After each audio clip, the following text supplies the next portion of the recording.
So let's start with the. So guys, triangles of the neck. Now in the triangles of the neck, as I said, that all the triangles of the neck need to be discussed simultaneously. You have to see all the triangles together. And to see all the triangles together, now first look at all these basic landmarks. So this is the base of mandible. That is the external auditory canal, the mastoid process and the occipital bone. So once again, let's go with the same thing. You're looking at the base of mandible, that is external auditory canal, the mastoid process and the occipital bone. Here is the anterior midline of the neck. And this is where we have the posterior midline of the neck. And obviously the two major landmark below here is the sternum, that is a manubrium part of the sternum, and that's the clavicle. The sternum and the clavicle. So you're looking at the side of the neck. Just make sure get oriented to these all these basic landmarks first, because that will help you understand this topic even better. So you're looking at the base of mandible, external auditory canal, the mastoid process, the occipital bone, all these four landmarks above. And we're looking at the manubrium and clavicle below. Now the most important muscle which is dividing the triangles of the neck is the sternocleidomastoid. So let me start with that here. If I put the sternocleidomastoid muscle on it, so you can see it is attached above to the mastoid process, and below you will see this muscle is having two heads. Look at this. That's a muscle there, and you will see this muscle is having two heads below. One head is sternal and one head is clavicular. That's why the name is sternocleidomastoid. From the sternum, the cleido is for the clavicle and mastoid, sternocleidomastoid. And a muscle which is present toward the posterior lateral side. Look at this big muscle present toward the posterior lateral side. That is the trapezius muscle. The two muscles which we talked about yesterday, which are enclosed in the investing layer of deep cervical fascia. So here we have the SCM, and there we have the TZ, the trapezius, sternocleidomastoid and trapezius. The moment you put the sternocleidomastoid muscle on the picture, you are dividing the neck into triangles. Now whatever I'm going to highlight here, this is called as a posterior triangle of the neck. This is a posterior triangle of the neck, and everything in front of the sternocleidomastoid is the anterior triangle, guys, right? So this highlighted area here is a posterior triangle, and everything in front is the anterior triangle. So the first broad division of the triangles of neck is done based on the sternocleidomastoid, anterior and posterior. Now how these triangles are divided further, because these are not the only two triangles we got. We got many triangles like carotids, subclavian, posterior, occipital. So how these triangles are divided further, and they are divided by the muscle which are having double belly. And you already know that, guys, double belly muscles are what? Digastric muscles. So when I say digastric muscle, the double belly muscle, so we have this hyoid bone. If I just go very schematically about it, if this is a hyoid bone, so here is the anterior belly of digastric. Now look at that, that's the anterior belly of digastric there, and the one which is coming from the mastoid process, that is a posterior belly of digastric, right? This is the anterior belly, and that's a posterior belly of digastric. Anterior belly of digastric, and this one is a posterior belly of digastric. And then we have another muscle which is having two bellies, and that is omohyoid muscle. We have a superior belly and the inferior belly of omohyoid. So we got a muscle that is a superior belly of omohyoid. So there we go. This is a superior belly of omohyoid muscle which is coming from the hyoid bone. And then deep to the sternocleidomastoid, you will see this muscle turning and going all the way toward the scapula. This is inferior belly of omohyoid. This is a superior belly of omohyoid, and here we have the inferior belly of omohyoid. Superior belly and inferior belly of omohyoid, and that is how the triangles of the neck are divided. So as I said, the first important thing to remember, that sternocleidomastoid muscle, the main muscle which is dividing the triangles into anterior and posterior, and whatever you can see this in yellow highlighter here, these are all posterior triangle, and everything that is present in front of the sternocleidomastoid, they are all anterior triangle. They are all anterior triangle here. If I have to just mark the different anterior triangles for you for the better understanding, guys. So one triangle is here. Look at this. That is a part of anterior triangle. So one of them is here, right? One triangle is present here. This is also part of anterior triangle, right in front of the sternocleidomastoid.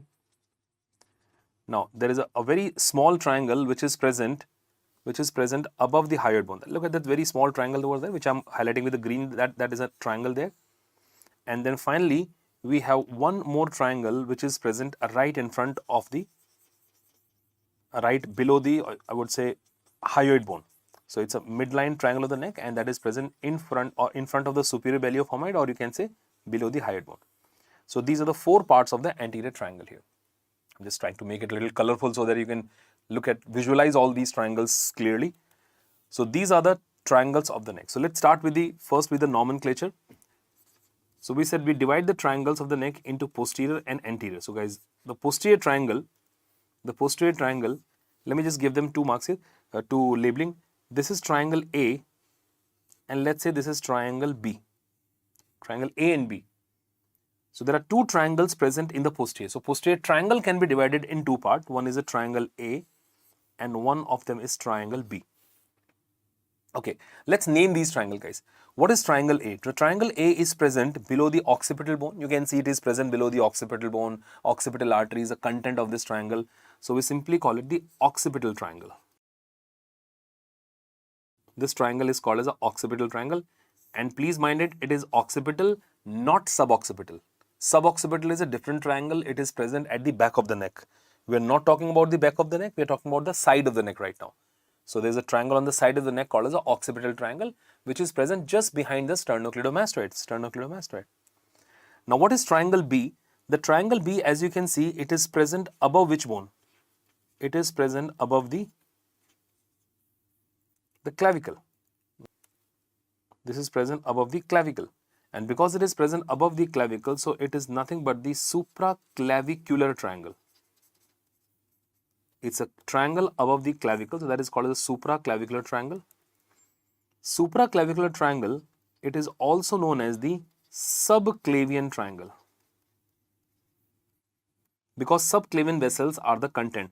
Remember subclavian artery we discussed yesterday? So that subclavian artery, subclavian vein also, they are the content of this triangle, and for that reason it is called as a subclavian triangle or supraclavicular triangle, whatever you may call it. Right? So guys, this is about the 2 parts of the posterior triangle. We have an occipital triangle which is above, and then we have a supraclavicular or subclavian triangle which is present below. Now coming to the anterior triangle, as you can see there are multiple triangles present in anterior. So broadly in this anterior triangle of the neck, there are 4 triangles that you can see. If I may give them some numbers here, let's say this is triangle number 1, this is triangle number 2, this is triangle number 3, and this one is triangle number 4. So there are 4 triangles that you can see in the anterior. Now starting with the most important, that is triangle number 1, and that is carotid triangle, guys. That was all important carotid triangle. That is the carotid triangle. Triangle number 2. As you can see, the triangle number 2 is present between the 2 digastric here. Anteriorly and posteriorly we have digastric muscle. So this is called as the digastric triangle. It is present between the 2 bellies of digastric, so that is a digastric triangle. Now you can call it digastric triangle, or you can also give it another name, because this triangle is present below the mandible. Even submandibular gland is the content of this triangle, so we can call it submandibular triangle also. This triangle is also called as submandibular. So either you call it digastric triangle, or you can even call it the submandibular triangle.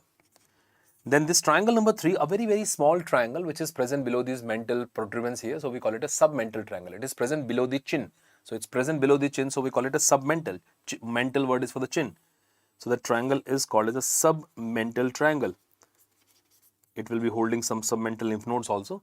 So we call it a submental triangle. And finally, look at this triangle number 4, guys. Now, if you analyze the location of triangle number 4, it is present close to the midline and below the hyoid bone. Now look at this, it is present below the hyoid bone. Now which muscles are supposed to be present in the midline and below the hyoid bone? That was strap muscles. So this is basically the triangle which is holding the strap muscles, and for that reason it is called as the muscular triangle. It is a triangle holding the strap muscle, we call it a muscular triangle. So this is the first, the most basic but the very, very important thing, that how to divide the triangles of the neck here.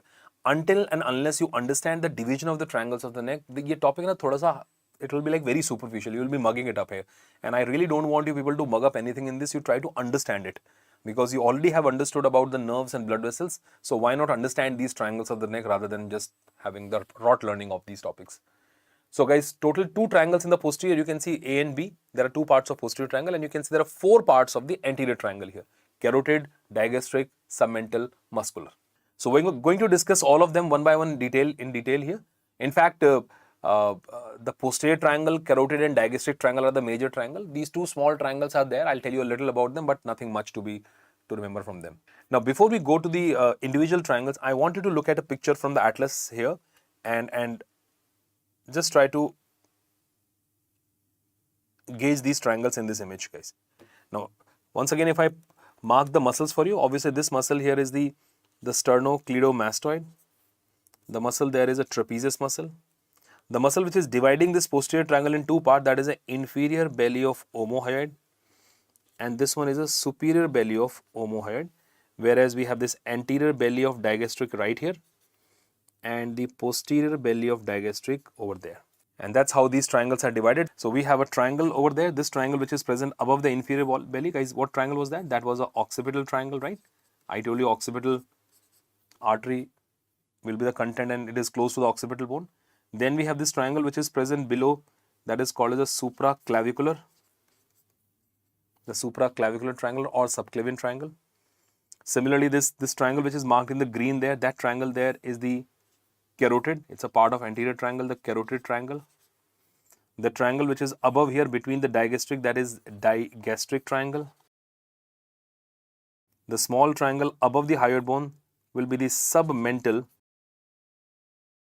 that is submental. And then we have this triangle which is present in the midline of the neck holding the strap muscle, that is the muscular triangle of the neck. That is a muscular triangle of the neck. So guys, let's take these triangles one by one in detail, and first I'm going to start with the posterior triangle here. First I'm going to start with the posterior triangle. But see, I need you to understand one thing, that whenever we discuss about these triangles, always try to think about that where that structure is coming from or where that structure is going. Like if I tell you there is a nerve present in this triangle, whatever nerve is that, let's say the spinal accessory nerve is there. So you have to understand that where that spinal accessory nerve is coming from. Just don't accept that okay, the nerve is present there. Understand, is it coming from any other triangle? Is it coming from above? Is it coming from posteriorly? Is it coming from anteriorly? Because that will help you to solve certain clinical questions also. Let me tell you how. So guys, first let's go with the posterior triangle of the neck here.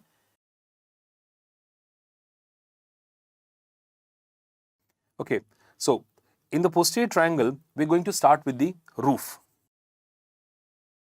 Like the roof. And if I just mark the triangle for you, so the triangle is something like this. We have the trapezius muscle at the back, right? That's a trapezius muscle. We have the sternocleidomastoid muscle. There's a muscle dividing this triangle in two parts, that is inferior belly of omohyoid, and we got a clavicle which is present below. Let's say if this is the clavicle here. So I'm just drawing a very schematic diagram here so that it will be easy for you to draw and understand. So that's a posterior triangle, right? No question about that. The sternocleidomastoid. Posteriorly we have a trapezius muscle. Inside we have omohyoid, and then we have this clavicle below. So the two parts of posterior triangle, we know that this is a subclavian or supraclavicular triangle, and this triangle above here is a occipital triangle, right? But right now it is not about the floor or the content, it's about the roof. Now, whether it is a roof of carotid triangle, digastric triangle, posterior triangle, there are certain things which are common in all the triangle. Like if you want to approach any triangle, the first thing that you'll go across is the skin. After skin, you will see the superficial fascia. And the muscle which is present in the superficial fascia is that platysma. And after platysma, you have a deep fascia, and you know which deep fascia? Investing layer of deep fascia. So these are a few things, common things, which you will see in the roof of any triangle. So in the roof of this triangle also, you will first come across the skin. Then there will be superficial fascia. Within the superficial fascia, there will be platysma muscle. And then we have the investing layer of the deep cervical fascia. So whichever triangle we'll talk about, these are the obviously four common things that you will see in the roof of any triangle here. The skin, superficial fascia, platysma, and the investing layer. What else is there apart from it? Now, there is a vein obviously which is running superficial to the sternocleidomastoid, and that vein will drain into the subclavian vein, and that is external jugular vein, and that you will see here. So guys, external jugular vein will be running like this, and then external jugular vein, it basically passes superficial to the sternocleidomastoid, and then this external jugular vein, it pierces the investing layer, and that drains into the subclavian vein. So one of the structure in the roof One of the additional structure now you see in the roof is the external jugular vein. Let me keep on adding this to the list also. The next thing that you will see is a EJV, that is external jugular vein, is also coming into the roof. It is coming into the roof of this triangle. Then there are 4 cutaneous nerves that you'll appreciate here, the 4 cutaneous nerves, and all 4 cutaneous nerves are running in different direction, guys. Look at this. There is a point behind sternocleidomastoid from where the 4 nerves will come out. One of the nerve will be seen going behind the sternocleidomastoid like this only. Another nerve will be seen passing superficial to sternocleidomastoid and then with the external jugular vein also. Then we have another nerve which is going forward, deep to the external jugular vein and going forward. And then finally we have a nerve which is running downward and that divides into 3 branches. The nerve dividing into 3 branches. So there are 4 cutaneous nerve. Now the point is, see, this point become very critical here because this is a point from where the 4 cutaneous nerves are emerging out. These 4 cutaneous nerves, what are these nerves? I'll tell you. But these 4 cutaneous nerves, all these nerves are emerging out from the posterior border of sternocleidomastoid, and this critical point here is called as a nerve point. And a surgeon should be aware of the nerve point because whenever you give the incision in the posterior triangle, you have to make sure that the incision should not be along the posterior border of sternocleidomastoid. Otherwise, all these 4 nerves can get injured. So it's exactly on the posterior border of sternocleidomastoid where the 4 cutaneous nerves are coming out. Now, the question is, what are these cutaneous nerves? Now, these cutaneous nerves are, we have a nerve here which is called as the lesser occipital nerve. That's a nerve which is going backward. It's a nerve which is going to supply the scalp, skin of the scalp also, lesser occipital nerve. Then we have this very important nerve which is running along with the external jugular vein, which is called as the great auricular nerve. Very important, guys. The nerve is called as a great auricular nerve. Great auricular nerve. Then you see a nerve which is running forward like this, and this is called as a transverse. Either you call it transverse or you can even call it anterior. Same thing, transverse or anterior cutaneous nerve of neck. Anterior or transverse cutaneous nerve of neck, or you can say cervical cutaneous nerve, whatever you can call it. Anterior cervical cutaneous nerve or anterior cutaneous nerve of neck. And then look at this nerve which is passing above the clavicle, and for that reason these are the 3 branches of the supraclavicular nerves. Supraclavicular nerves, guys. So these are the 4 cutaneous nerves. Let me just highlight those nerves for you. Lesser occipital nerve. We got a great auricular nerve. Great auricular nerve. We have this transverse cutaneous nerve of the neck, and then we have the supraclavicular nerve. All these 4 nerves are also present in the roof of posterior triangle. So make sure you add these nerves also to the list here, that we have lesser occipital nerve. We got great auricular nerve. We got a transverse cutaneous nerve of neck. And then we have this supraclavicular nerves. So guys, this is about the roof of the posterior triangle. Like, not too difficult here. You got to remember the vein here, that is external jugular vein, and then you got to see these 4 nerves running in 4 different directions here. But I tell you, so sometimes it's about more of a clinical question there, and the question usually is asked on the great auricular nerve. Now, why this great auricular nerve is so important, guys? Because this nerve is ascending up above with the external jugular vein, and then this great auricular nerve is going to supply the skin of the mandible, angle of mandible. It is supplying the skin over the parotid gland area. It is supplying the lobule of the ear. And this also is one of the very commonly injured nerve in the parotid surgery also. So like there are multiple reasons that this nerve is asked, this question on this nerve is asked here. So let me just quote down those questions for you. Great auricular nerve. I'm writing GAN. This great auricular nerve, it is coming from the cervical plexus. The root value for the great auricular nerve is C2 and C3. So it comes from C2 and C3 of the cervical plexus, and then it goes above. And what you will see, this great auricular nerve, number one, it supplies lobule of ear. So the entire when I say the lobule of the ear, just for your understanding, guys, this portion is the lobule, right? The lower 1/3 portion. This is the lobule of the ear. So the lobule of the ear is completely supplied by this great auricular nerve. Lobule of the ear is supplied by great auricular nerve. That is the lower 1/3 of the ear here. This nerve also supplies skin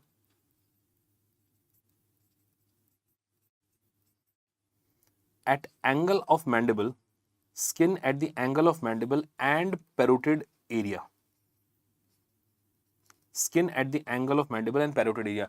Remember guys, auriculotemporal nerve was supplying the auricle and temple. That is the upper two, this area, upper part of the auricle and temple. Auriculotemporal. This is great auricular nerve supplying the skin here in this area. So it is supplying the skin in this area, that is at the angle of mandible, the lobule of the ear, and this parotid area also here. This nerve is also, because it is present, like it is supplying the skin over the parotid area, so this nerve is also commonly injured in parotid surgery. This nerve is also commonly injured in the parotid surgery. The nerve is also commonly injured in the parotid surgery. Now, there's another question here about this great auricular nerve, and that question is basically about the parotid gland only, though I can tell you that in the parotid gland surgery only. That is a syndrome called as a Fraze syndrome. Now, see what happens is, we know that parotid gland is supplied by what now? Auriculotemporal nerve. Now, let's say in parotid surgery, if auriculotemporal nerve is injured,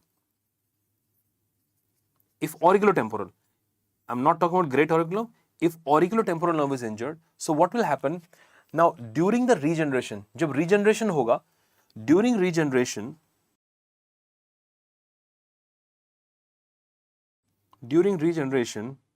the auriculotemporal nerve,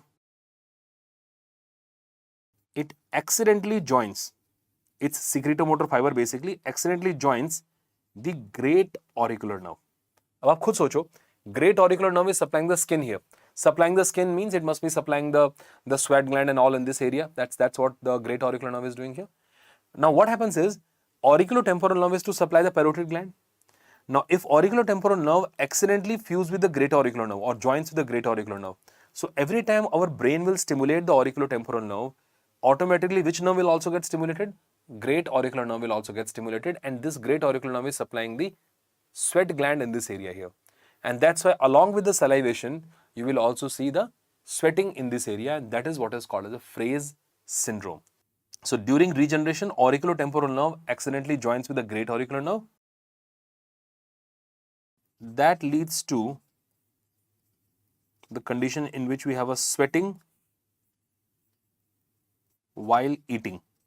Because obviously when you eat, the parotid gland will be stimulated here. And when parotid gland is stimulated, the great auricular nerve is also stimulated. So you will see which will lead to the sweating while eating on parotid region. So you will see the patient is sweating on the parotid region, and this is what is called as the Fraze syndrome. That is the Fraze syndrome.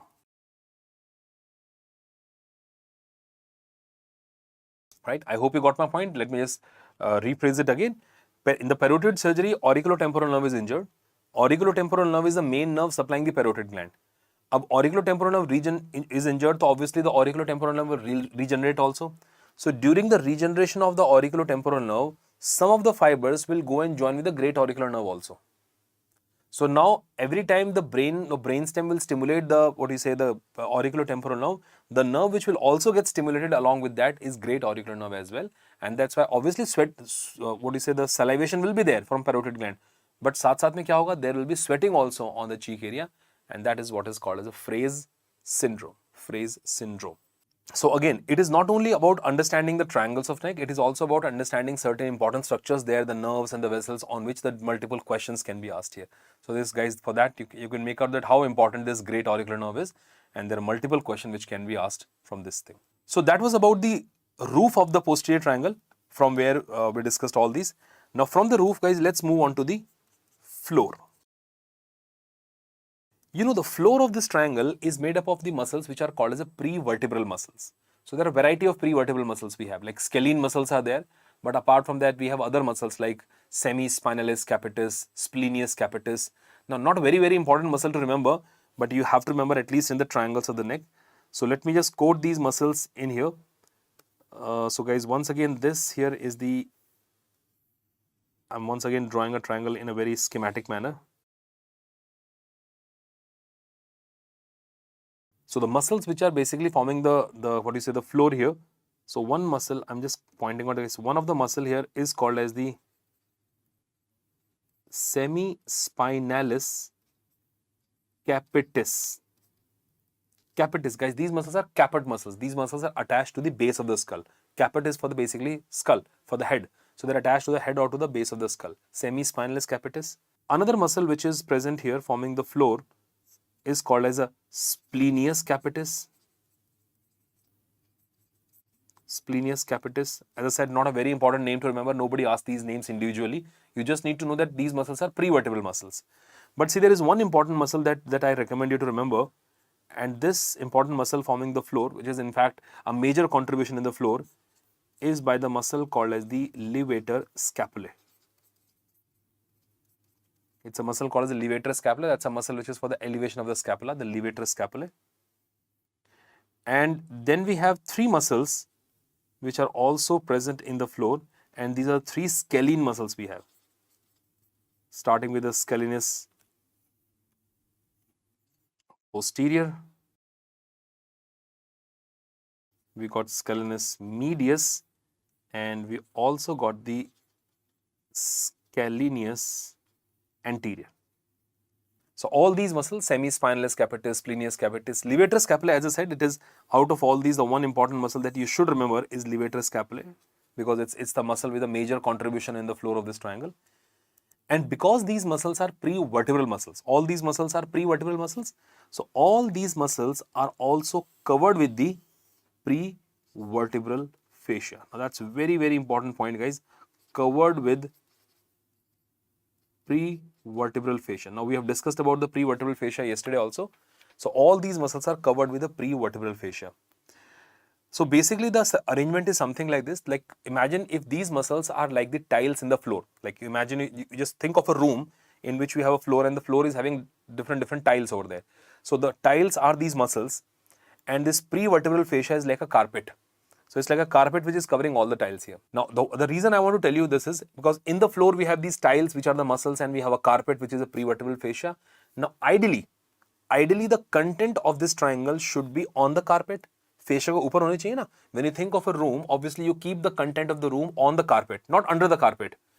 But that's a speciality of this triangle, that majority of the major content, जो major content है, they are all present under the prevertebral fascia. They are all present under the carpet. Only very few structures are present like superficial to the carpet here. And that makes the difference in the clinical questions of this triangle here. So guys, this is about the floor.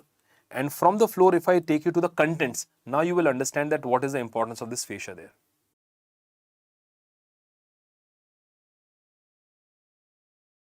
So finally coming to the contents of the posterior triangle. Okay, once again to quote the contents, I'm going to mark these boundaries again. The trapezius, the sternocleidomastoid, the omohyoid muscle, and here we have the clavicle. Now the triangle above is called as what triangle? The triangle above is called as the occipital triangle, and one of the reasons for calling it occipital triangle is because occipital artery is a content of this triangle here.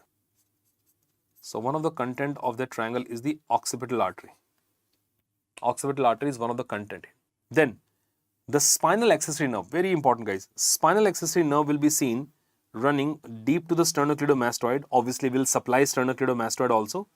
And then it will be seen going to deep to the trapezius muscle. It supplies trapezius also, we know that. So this nerve here is the spinal accessory nerve. And you can say spinal accessory nerve is supplying sternocleidomastoid and then ultimately supplying the trapezius muscle, which is also the content of this triangle. You may see other couple of nerves also there, and these are proprioceptive nerve like C2, C3 or maybe C3, C4 nerves. So there are some nerves which will basically carrying the proprioception. So you can simply say these are the C3, C4 nerves. C3, C4 nerves which are running basically in this triangle, and they are basically carrying the proprioception from sternocleidomastoid and trapezius. So not a very major content. The major content is occipital artery, and most importantly the spinal accessory nerve. Obviously the most important is the spinal accessory nerve. Now what is there in this triangle guys? This triangle was a subclavian triangle, right, or supraclavicular triangle. Now what structure is specifically present in this triangle? Well, we have the trunks of brachial plexus. First of all, we have upper trunk, middle trunk and lower trunk. All three trunks of brachial plexus are here. That's one thing.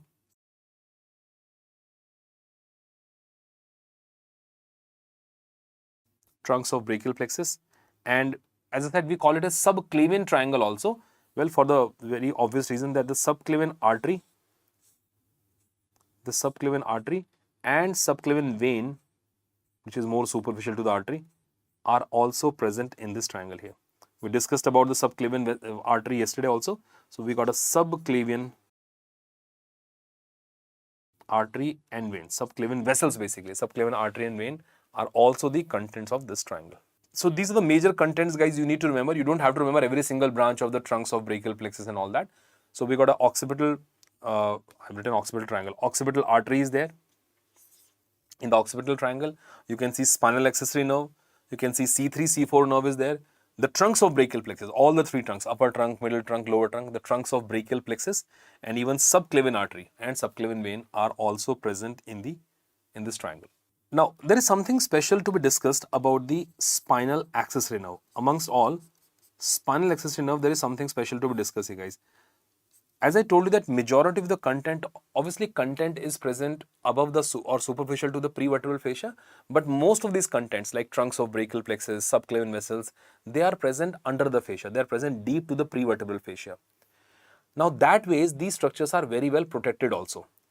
Because subclavian artery, subclavian vein, brachial plexus is a prevertebral fascia के deep present है, and because they are deep to prevertebral fascia, so they are very well protected also.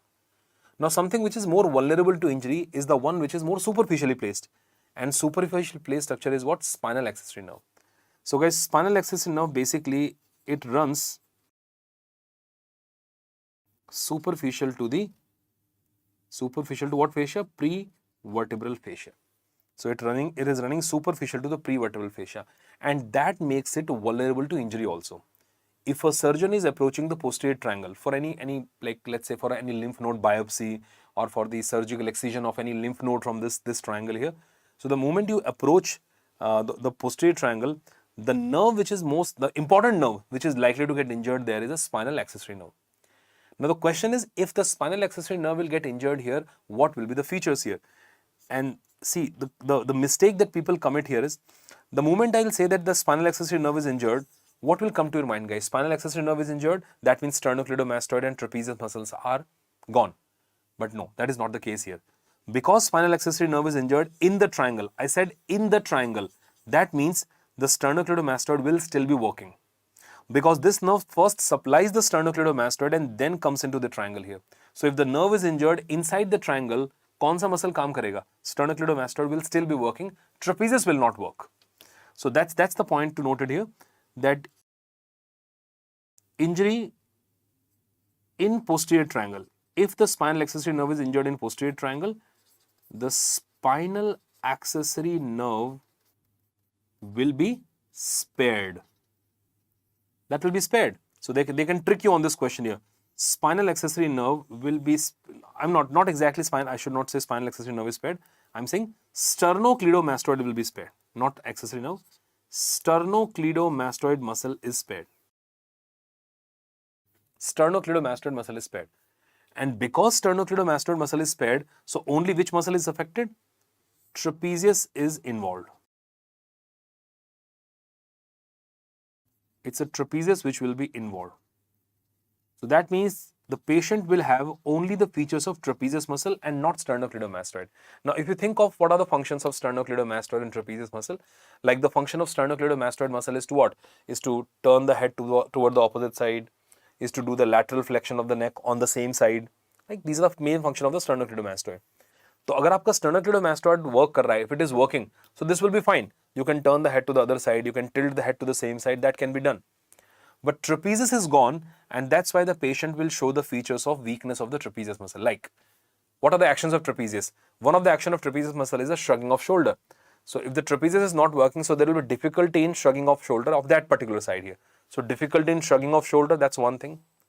Difficulty in retraction of scapula. Another function of trapezius muscle is to pull the scapula toward the midline. So there will be difficulty in retraction of scapula when you do this exercise for the retraction of the scapula, right? There will be difficulty in overhead abduction. Now, if you know that, it is good that when you do the abduction of the arm, guys, in the abduction of the arm, abduction which is done above the 90 degree, till 90 degree, deltoid muscle is okay. But after 90 degree, I need the serratus anterior muscle and trapezius muscle. So if my trapezius is not working, then I will also feel the difficulty in doing the overhead abduction. I will not be able to abduct my shoulder like above the 90-degree here. So all these will be the features of the patient which will come to you with the injury of the spinal accessory nerve in the posterior triangle, where sternocleidomastoid will be spared and only trapezius will be involved. So there will be difficulty in shrugging of shoulders. There will be difficulty in shrugging of shoulders. There will be difficulty in retraction of scapula. Difficulty in the retraction of scapula, and there will be difficulty in overhead abduction. There will be difficulty in overhead abduction. So this is about the posterior triangle along with the contents of the posterior triangle. So guys, I hope you understood this triangle well and about the clinical implication also, and especially that when you look at the clinical questions in the posterior triangle of neck, so their focus is either on this spinal accessory nerve injury or it is on the great auricular nerve injury which is present in the roof of the posterior triangle. So that's about the roof, the floor, the boundaries and everything about the posterior triangle. So well, one wicket down, more to go. So we're done with the posterior triangle. Now let's come to the anterior triangle. Now in the anterior triangle of the neck, I wanted to focus on this triangle first, and that is the carotid triangle. So just have a picture in your head that what are the three muscles over there. You can see sternocleidomastoid muscle on one side. We have a superior belly of omohyoid, and that is a posterior belly of digastric. Just keep these three muscles in mind because we're just going to take out this triangle and discuss it in more detail. Okay. So now we are coming to anterior triangle, and there we're going to discuss about the carotid triangle first. So once again in the carotid triangle, let's start with the skin. Now nothing to draw, in roof, nothing to draw in the roof part. We can easily anticipate the structures present in the roof. Like in the roof of the carotid triangle, once again there will be skin. Same thing again, there will be superficial fascia. Within superficial fascia, there will be the platysma muscle. And then there will be this investing layer of the deep cervical fascia. But see what else will be there. What else will be there, guys? Platysma muscle is there. So the nerve which is supplying the platysma muscle is also there here. And you know the platysma muscle is supplied by the cervical branch of facial nerve, right? So that cervical branch of facial nerve is basically supplying this muscle in this area of the carotid triangle only. So platysma muscle and the nerve supplying the platysma, that is the cervical branch of facial nerve. That also is in the roof only. That is also in the roof. And there is one nerve that we saw in the posterior triangle which was coming forward, guys. If you just go back and look at the roof of posterior triangle, you will see there is one nerve which was coming forward also, and that is the transverse cutaneous nerve of neck, or you can say anterior cutaneous nerve of neck. So that transverse or anterior cutaneous nerve of neck will also be seen in the roof. So there's nothing to draw in it. You can just anticipate the structures present in the roof here. So some structures are common there: the skin, the superficial fascia, platysma, nerve supplying the platysma also this time, investing layer, and the transverse cutaneous nerve of neck. Now from the roof, let me just take directly to the floor of this triangle. Let's focus onto the floor of this posterior triangle, guys. So when you talk about the floor of this triangle, I need to put the muscles which are forming the boundaries first. So we have a sternocleidomastoid muscle which is in here like this.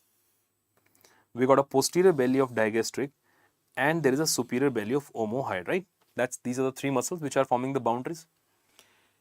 Now, what exactly is forming the floor here? To understand the floor, I need to put the two skeletal landmark here.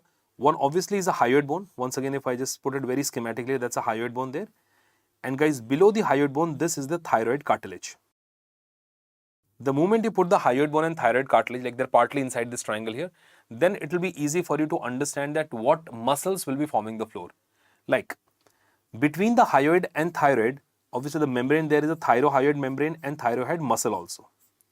So there is a thyrohyoid muscle which is there. So one of the muscle forming the floor here will be this muscle, that is thyrohyoid muscle. Even you can say membrane is also contributing to it, but the muscle is the main thing, thyrohyoid muscle. Then you will see a muscle which is coming from the hyoid bone and going above, and that's a muscle which is going to the tongue. So that muscle is called as a hyoglossus muscle. That muscle is hyoglossus. The muscle is hyoglossus. So we have a thyroid muscle and we have a hyoglossus muscle. Then we also have a muscle which is coming from the hyoid bone, and this is a middle constrictor. Our dominant origin of middle constrictor is from hyoid bone, which I will tell you again in the pharynx part here. And inferior constrictor originates mainly from thyroid cartilage. Now this is something which is to be discussed a little later in the pharynx part, but I have to tell it here itself that we got a middle constrictor. We got the middle constrictor muscle, and along with that even inferior constrictor. Middle and inferior constrictor. So guys, these are the four muscles which are basically contributing to the floor of the carotid triangle. If you notice something about these four muscles, out of these four muscles, three of them are having attachment to hyoid bone. Thyrohyoid, hyoglossus, and even middle constrictor. So you can see these three muscles, they have attachment to the hyoid bone here. And this inferior constrictor obviously is coming from thyroid cartilage and cricoid cartilage. So that is inferior constrictor. So these are the muscles which are forming the floor of this triangle. So boundary we already know, guys. We understood the roof and now we understood about the floor. And from the floor, I'll take you to the contents. Now again, look, see, when we discuss the contents of this triangle, you will realize that whatever we discussed in the previous topic, like the nerves and blood vessels, that topic is going to come very handy right now. Because the contents of this, when you note down the contents of carotid triangle, there are too many. But when you analyze those contents, you will be like, okay, I read about them. I know that I read this in the nerves, I read this in the fascia, I read this in the blood vessels. So that way the contents is not difficult if you have revised the nerves, vessels and the fascia part. So look guys, for the contents, once again, if I just quote the boundaries there, the sternocleidomastoid muscle, posterior belly of digastric, superior belly of omohyoid, right? That's the triangle. So what we expect to see as a content inside? Well, obviously it's a carotid triangle, so carotid vessels will be there. So carotid sheath and carotid vessels will be there. So how about we start with the carotid sheath first? So let's say that's the carotid sheath you will be seeing inside. So that's a carotid sheath which is present inside. Obviously this carotid sheath will be below also, above also. I'm just limited to the triangle only. And what is there in the carotid sheath? We have carotid artery. And what we discussed, guys, that in the carotid artery, we have a internal carotid artery is inside. External carotid artery will be outside. Like this is external carotid artery, that is internal carotid. And then obviously common carotid artery is also inside the sheath here. The vein will be the internal jugular vein. The vein there is an internal jugular vein. And obviously the nerve which is running between them is the vagus nerve. That's a vagus nerve. I'm just highlighting it just so that there is no confusion in the way you visualize it here. So that is the external carotid artery. This here is the internal carotid artery. As you can see, that is the internal carotid artery. Obviously both of them are coming from the bifurcation of this common carotid. And here is the vein, that is the internal jugular vein there. Mark the vein also for you, highlight the vein for you. This is the internal jugular vein, and you can see a nerve which is also present in between. Right? So carotid sheath and the contents of carotid sheath. It's pretty simple. Like we have a carotid sheath here. So in the contents, we got the carotid sheath. And obviously, if carotid sheath is a content, then whatever is there inside the carotid sheath will be there as well. So the content of carotid sheath, which you already know about, we have a common carotid artery. We got internal carotid artery. We got internal jugular vein, and the nerve over there is the vagus nerve. The vagus nerve. Now, guys, we do have an external carotid artery also. Look at that. That is an external carotid artery. But you know that external carotid artery is something which is going to give the branches. There will be the branches of external carotid. And this is also we discussed earlier that how many branches of external carotid artery will be given off in the carotid triangle? Well, the 5 branches. Yesterday we discussed the 8 branches of external carotid, out of which 5 branches of external carotid artery will be there, and those branches will be, we have this superior thyroid artery. There will be lingual artery. Let's not draw this, otherwise the diagram will get very cluttered here. Then we have facial artery. Exactly opposite to facial will be the occipital artery, and one more artery that will be there in this triangle only will be the ascending pharyngeal, the artery which is present on the medial side, that is ascending pharyngeal artery will be there as well. So these are the arteries which you will appreciate in the carotid triangle. External carotid artery obviously will give the branches, 8 branches, but out of the 8, 5 branches will be in this triangle, like superior thyroid ki yahan kahin hoga. Then we have lingual artery, we have facial artery, we have occipital artery, and one is the ascending pharyngeal. Multiple branches will be coming from there. Well, is it it? Is that it? No, this is not it, guys. We still have more here. Like we have the 2 important cutaneous nerve also. We have not cutaneous, I'm sorry. There is a spinal accessory nerve. The spinal accessory nerve will be also running in this triangle and then going backward here. So one of the content is the spinal accessory nerve. And another content which is basically passing superficial to majority of structures. ऐसे आएगा पीछे. It will come like this and will be passing superficial to all this and going forward here. That is the hypoglossal nerve is also the content. So it is not wrong to say that the last 3 cranial nerve, that is 10th nerve, 11th nerve and 12th nerve are the content here. 10, 11 and 12. 10th is going downward, 11th is going backward, 12th is going forward here. 10, 11, 12, 10, 11, 12. So the 3 nerves which are the content of this triangle are 10th nerve, 11th nerve and 12th nerve. 10th is going downward into the carotid sheath. 11th is going backward, obviously to supply the sternocleidomastoid and trapezius. And then we have 12th nerve which is going forward to supply the tongue muscle. So obviously it will be going forward. Now there is one more small detail I can add here, and you also know that detail as well, and that detail is the what are the relations of the carotid sheath. So whatever relations we have for the carotid sheath, they also will be the content. And you know the anterior relation of carotid sheath is the ansa cervicalis. We discussed that in the cranial nerves, guys. Ansa cervicalis is the anterior relation and posterior relation is the sympathetic chain.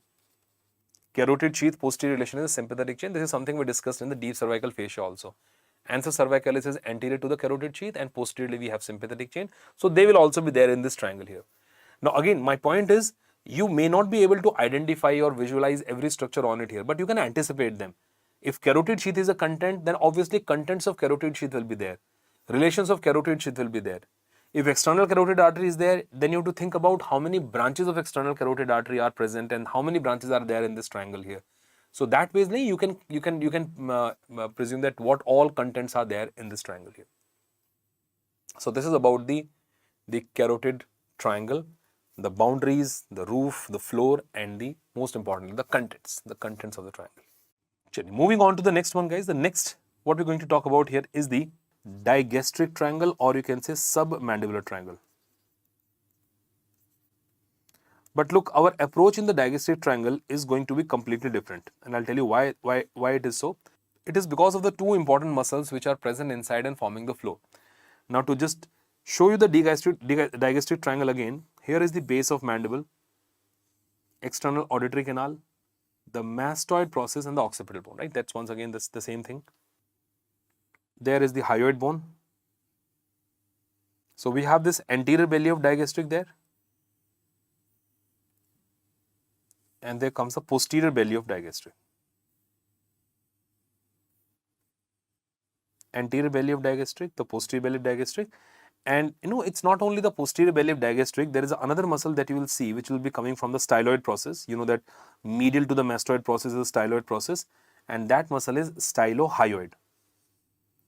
The muscle coming from the styloid process, that is a stylohyoid muscle, will also be there. Stylohyoid is also there. So this is the triangle that we're discussing right now, that is the digastric triangle or submandibular triangle. Okay, now this is the anterior belly of digastric muscle. This one here is the posterior belly of digastric muscle, and that over there is the stylohyoid. So these are clearly the boundaries there, anterior inferior, posterior inferior boundary that you can see. Anterior belly of digastric, posterior belly of digastric, and stylohyoid is there. Now what muscles are present in the floor here, and the way we're going to discuss this triangle is based on these 2 muscles only which are forming the floor. Now look at this, guys. One muscle which is forming the floor here is called as a mylohyoid muscle. You already know about this muscle, mylohyoid muscle supplied by the inferior alveolar nerve. So that's the mylohyoid muscle which is running like this. It's one of the muscle forming the oral diaphragm, right? That's a mylohyoid muscle. And another muscle which is actually coming from hyoid bone, we saw that muscle in the floor of carotid triangle also, coming from hyoid bone, and then it is going to form the floor of the, or you can say it is going to reach the tongue. This is the hyoglossus muscle. That muscle there is a hyoglossus muscle, guys. So the two muscles that our main focus will be for the discussion here, one of the muscle which is present in the floor here, this muscle is the mylohyoid. There is a mylohyoid muscle, and this muscle that you're looking at, it is coming from the hyoid bone and going to the tongue, that is hyoglossus. Very, very important hyoglossus muscle. So both this mylohyoid and hyoglossus muscle, they are present in the floor of the digastric triangle. Both these muscles are present in the floor of the digastric triangle, mylohyoid as well as hyoglossus here. Now, important thing is understand that which muscle is more superficial, which one is deep. So, obviously, the mylohyoid muscle is more superficially placed, and the muscle which is more deeply located to that is the hyoglossus muscle. Now, we need to understand the relations of all these muscles here, because when you understand the relations of all these two muscles here, that is basically the content of this triangle. So, you don't have to do anything extra or special in this. Just understand the relation of these two muscles, and that will make you understand the contents. So, I am going to start with the relations of hyoglossus, and then we will focus on the mylohyoid part. Now, as I said, let's take these two muscles one by one. So, first I am going to start with the hyoglossus muscle in this case here. We'll be discussing the relations of hyoglossus. Now, obviously, two types of relations, the superficial relations and deep relations. Some structures are present on the hyoglossus there, which can be kind of, will be visible when you just remove the skin and fascia. And some of the structures will be passing deep to the hyoglossus. So, first I'm going to look at the superficial relations of the hyoglossus. Okay, those superficial relations of hyoglossus, they will go something like this. Well, for that, obviously, I have to draw the muscle also. So, guys, if it is a hyoid bone, here is the hyoid bone, and that's a greater cornua of the hyoid bone. And the muscle hyoglossus is like this. This is a muscle hyoglossus, which is starting from the hyoid bone and going above into the tongue. If, let's say, if I put a tongue like this, that's a tongue there, right? So that's a hyoglossus muscle, and this is the muscle for which we need to see the relations. Please draw this with me first, and then we can go with the relations. That is hyoglossus, the muscle which is originating from the greater cornua of the hyoid bone, and ultimately you can see it is going towards the tongue. Okay. The structures passing superficial to hyoglossus includes, like it starts with a muscle here, and that muscle is coming from styloid process. Now, one of the tongue muscle coming from the styloid process, it is going to the tongue only, passing superficial to hyoglossus, and this muscle is called as the styloglossus muscle. This muscle here is the styloglossus muscle. So, styloglossus is one of the superficial relations of hyoglossus only. And understand one thing, guys, whatever I'll keep telling you the structures here, superficial to hyoglossus, deep to hyoglossus, they're ultimately contents of the digastric triangle. They're all present in this triangle only here. That's the styloglossus muscle, number one. Then we have the nerve which is running superficial to hyoglossus, and this nerve is going to the anterior two-thirds of tongue. And you know the nerve which is reaching the anterior two-thirds of the tongue is the lingual nerve. And you also know that lingual nerve is topographically connected to what ganglion? Submandibular ganglion. So that ganglion will also be there. The lingual nerve and submandibular ganglion, this ganglion is also present superficial to the hyoglossus only. So we got a muscle, we got a nerve, we got a ganglion.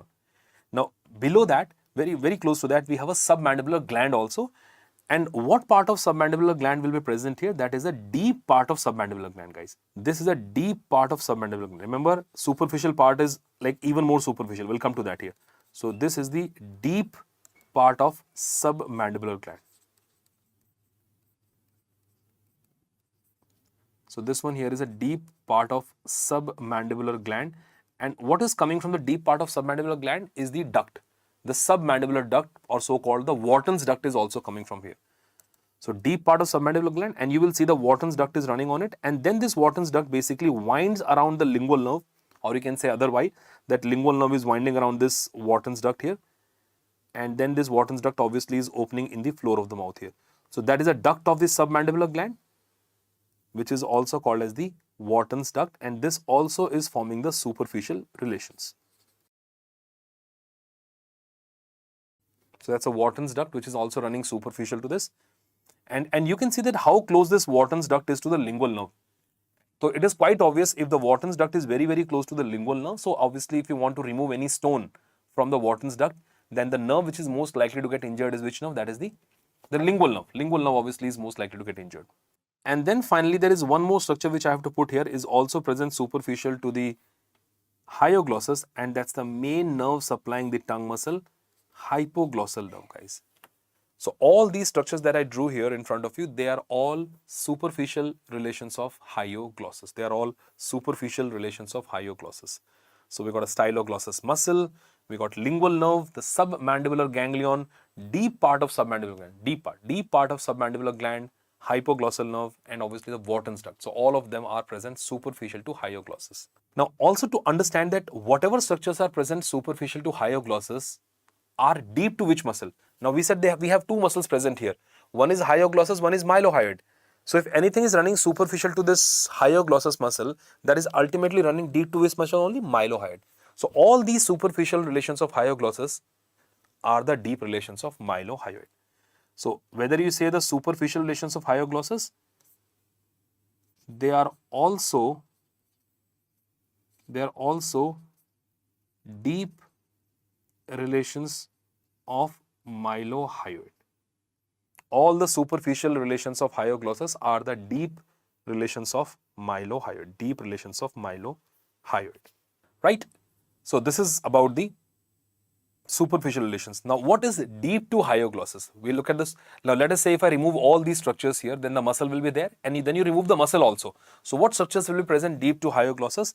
Let's talk about those also. So let's look into the deep relations of hyoglossus.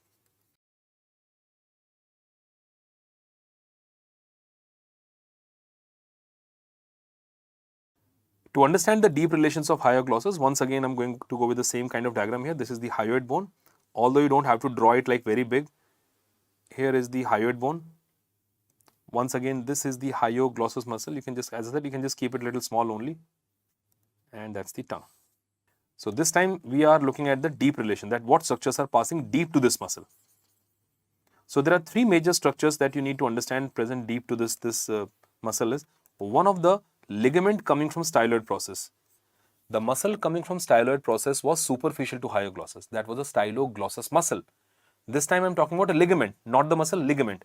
And that ligament is the stylohyoid ligament. Stylohyoid ligament will be seen passing deep to hyoglossus and ultimately attaching to the lesser cornua of the hyoid bone. That's how this ligament will come, and that is one of the deep relation of hyoglossus. Stylohyoid ligament, right? Second structure, guys. Second important structure, the nerve. Ninth nerve, glossopharyngeal nerve, will be seen going deep to hyoglossus. Glossopharyngeal nerve is passing deep to hyoglossus. Lingual nerve and hypoglossal nerves were superficial. You saw it in the previous picture. Lingual nerve and hypoglossal nerve are superficial. Ninth nerve is deep. And finally, there is an artery also. There is an artery also which is present deep here. And that artery which is forming a deep relation of hyoglossus is the lingual artery. Ultimately, this artery will go above to supply the tongue actually. And that's why we call it a lingual artery. The lingual artery. So these are three major structures that you need to remember are running deep to hyoglossus. The stylohyoid ligament, the ninth nerve, and we got a lingual artery are all passing deep to the hyoglossus. They're all passing deep to the hyoglossus. So look guys, what relations we already got and what we need to find out. We find out these are the two muscles we're talking about here. Now we saw the deep relations of hyoglossus, we saw the superficial relations of hyoglossus. And we said whatever is superficial to hyoglossus is deep to mylohyoid. So in a way, deep relation of mylohyoid is also over. Now coming to the superficial relations of mylohyoid, guys. Now what are the structures which are present superficial to mylohyoid? So let's look into the superficial relations of the mylohyoid. And for that, I again have to show you the picture of the base of the mandible. Here is the base of mandible. And we said mylohyoid muscle is present something like this is a mylohyoid muscle. This muscle is basically forming the floor here. So this muscle is a mylohyoid muscle here, let us say.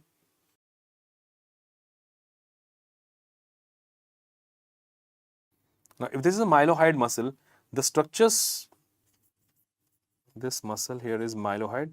If this is a mylohyoid muscle, the structure which are present superficial to mylohyoid includes, one is the anterior belly of digastric. That's an anterior belly, and then we have a posterior belly. So this is the anterior belly of digastric passing superficial to, there is an anterior belly of digastric present superficial to mylohyoid only. Second thing, gland, submandibular gland, but this time it is a superficial part of submandibular gland, guys. This is the superficial part of submandibular gland, and that will be turning like this. The deep part will be there inside. So what is there on the posterior border of mylohyoid? I saw this one of the question, guys. What is there on the posterior border of the mylohyoid is this gland here. The gland is winding around it. That's a superficial part of the submandibular gland. This here is the superficial part of submandibular gland. Superficial part of submandibular gland. And then finally the nerve and vessels which are supplying both the muscle, mylohyoid also and anterior belly of digastric also. And I hope you remember there's a branch coming from the mandibular nerve called as the nerve to mylohyoid, like this. Nerve to mylohyoid, which also supplies the anterior belly of digastric. And exactly like this, I told you yesterday that there is an artery also. We have a nerve and the artery, they are running exactly in the same pattern. So I can say the nerve and vessels to mylohyoid.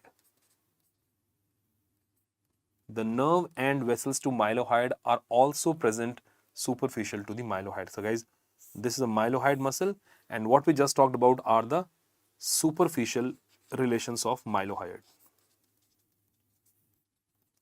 What we just talked about, the superficial relations of mylohyoid. So ultimately, they're all contents of the digastric triangle. Whatever we discuss, guys, here, this one, this diagram, whatever you're seeing, all these are the contents of what triangle only, digastric triangle. But the questions in the digastric triangle are more important to understand, not as a content, but as the relations of these muscles. Hyoglossus relations, mylohyoid relations, because obviously surgically when you approach these triangles of the neck, you need to know that, okay, what do you expect to find deep to this muscle? What do you expect to find superficial to this muscle here? So that way, obviously the surgical approach or the surgical view of these triangle will be based on the muscle here, rather than like just mugging up the structures and naming them one after another. So obviously when you approach the digastric triangle, first thing that you'll come across are these structures here. You will see the nerves and vessels of mylohyoid. You will see submandibular gland superficial part. So let's say if you cut this, if you remove this, the next you will see muscle, mylohyoid muscle. If you remove the mylohyoid muscle, you will see all the superficial relations of the hyoglossus. All these you will see. If you remove all these, you will find the hyoglossus muscle. If you remove the hyoglossus muscle, finally you find the deepest structure are these, which are deep to hyoglossus. So that's about the relations of these two important muscles, the hyoglossus and mylohyoid, and also about the contents of digastric triangle. All these relations are the contents of digastric triangle only. They are the contents of digastric triangle. So guys, with that, we're done with the three major triangles here, the posterior triangle, the carotid triangle, and the digastric triangle. And I really hope that you people understood these triangles. It's not just to mug them up here. You understood these triangles, and I really hope that you are able to correlate them with the previous topics that we discussed, the nerves and the fascias and the vessels also. Now the two small triangles, which I want you people to just write a couple of things about them. Like there's a triangle here called as a submental triangle. And what is there in the submental triangle? We have a submental lymph node and we got submental blood vessels. So nothing much, guys, just for the sake of completion. So there is a small triangle which is present there, which is called as a submental triangle. And all you have to write down about the submental triangle is that it includes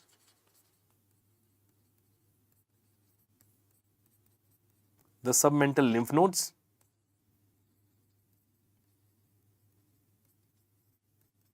and submental vessels. Submental artery and nerve will be there here. Like, remember submental artery, branch of facial artery, cervical branch of facial artery. So that submental vessels will be there. So submental lymph nodes and submental vessels will be there. And one more triangle that we also talked about is a muscular triangle of the neck. And what you expect to see in the muscular triangle of the neck? Well, this is a triangle which is holding the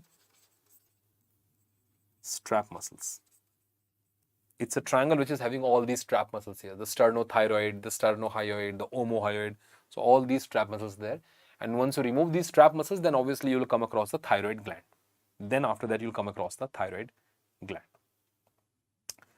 So guys, this is the discussion on the triangles of the neck. Now, what I'm going to do is I'm going to take a picture here and let us try to identify as many structures as we can on that picture, because that is a one common picture for all the triangles of neck.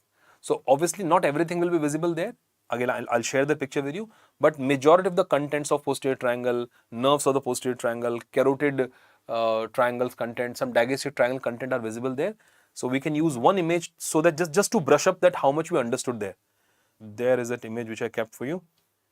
Now, this image, at first go, this image looks a little complicated here, but you will understand that this is not, if you remember that what we discussed earlier, we can easily make out that what is there inside.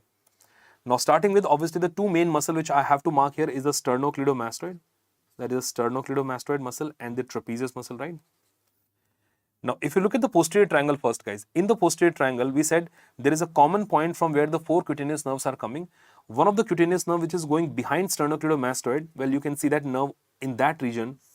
Now, that nerve is the lesser occipital nerve. So, LON, the lesser occipital. I'm writing all in short only, the lesser occipital nerve is seen. Then you see a nerve running superficially like this along with external jugular vein. So, this is the great auricular nerve. And we know that great auricular nerve runs with what vein? That is an external jugular vein also, guys. That is EJV, external jugular vein. External jugular vein. You also see a nerve which is running downward, dividing into multiple branches, and this nerve is called as the supraclavicular nerve, guys. SCN I'm writing, that is supraclavicular nerve. So these were those cutaneous nerves which we saw in this triangle. We have a lesser occipital, we have a great auricular nerve. This is a transverse cutaneous nerve of neck. Sorry, I forgot to mark this one. There is a transverse cutaneous nerve of neck, or you can say anterior cutaneous nerve of neck. Remember, so four cutaneous nerves. Let me just highlight those: lesser occipital, great auricular, transverse cutaneous nerve of neck, and supraclavicular nerve. Now, let me dip down into the content here, because even contents are visible there. Not all, most of them. You can see the main content over there is this spinal accessory nerve here. The spinal accessory nerve, which is a major content. I told you this is running superficial to prevertebral fascia, will be there. And if you look at the lower part of this triangle, I hope you can recognize that these are the trunks of brachial plexus. These are the trunks of brachial plexus.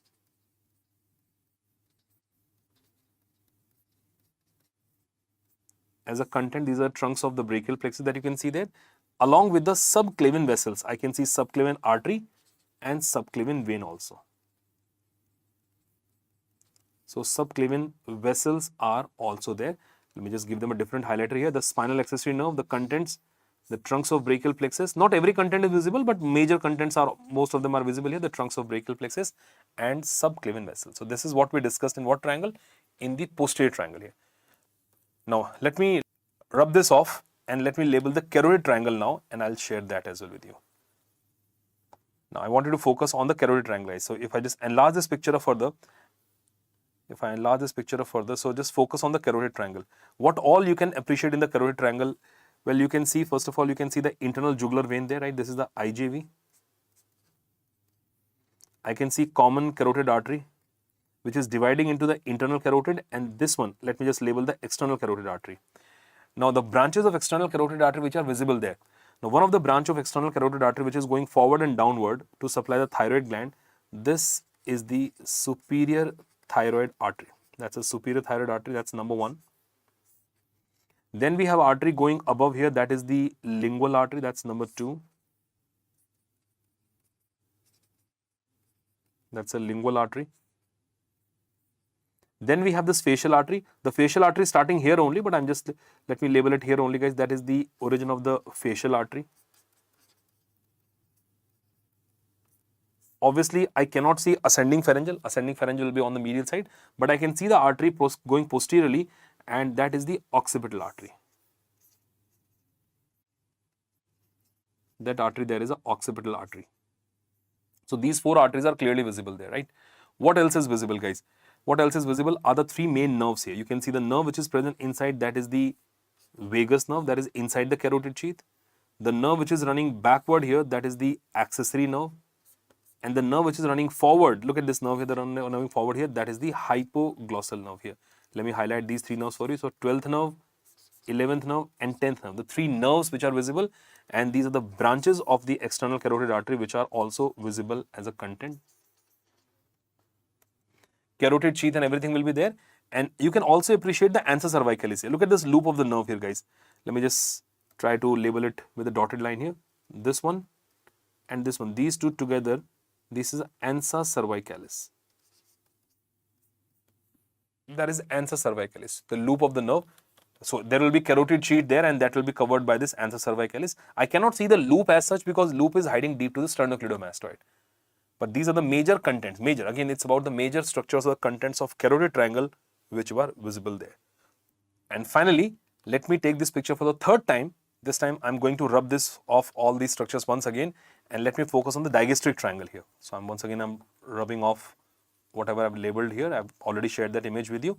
Now, not everything is visible in the the digastric triangle. What is visible here is the muscle, and that muscle is the mylohyoid.